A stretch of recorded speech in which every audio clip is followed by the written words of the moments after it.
Hi guys, ngayong araw pupunta ako dito sa LTO Sabang dahil magpapaservice tayo dito sa pit stop. Maganda ang service dito guys. Malapit to sa LTO Sabang. Wala, nilinis lang yung mga ano. Mike. Good morning guys, welcome to FB, TikTok and YouTube channel.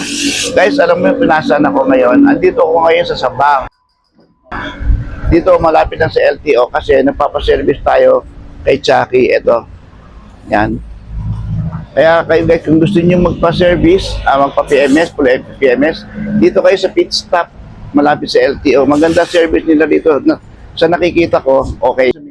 Pati yung mamaya pag kasi marami na ako na-try na magpa-PMS ako. Hindi ko nagustuhan. Ngayon dito, nakita ko to sa FB, meron silang FB page. So, kung gusto niyo magpa-PMS dito, etong recommend ko sa inyo, pumunta kayo dito. Kasi 9 AM bukas nila hanggang hapon sila. Agahan nyo kasi laging maraming tao dito.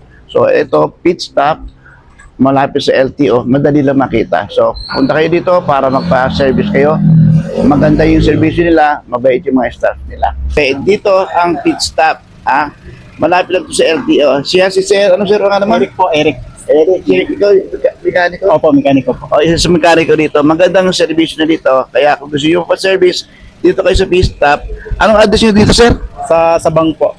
Sabang. Malapit lang po sa LTO Sabang. Okay, ang opening nila dito is from 9 to 5. So guys, punta na kayo dito kayo magpa-service. Maganda yung service nila. Nakikita ko yung detalye paano sila maglinis ng sasakyan. So kung gusto nyo maalagaan ang sasakyan nyo, sa pit stop tayo. Thank you, sir. Stop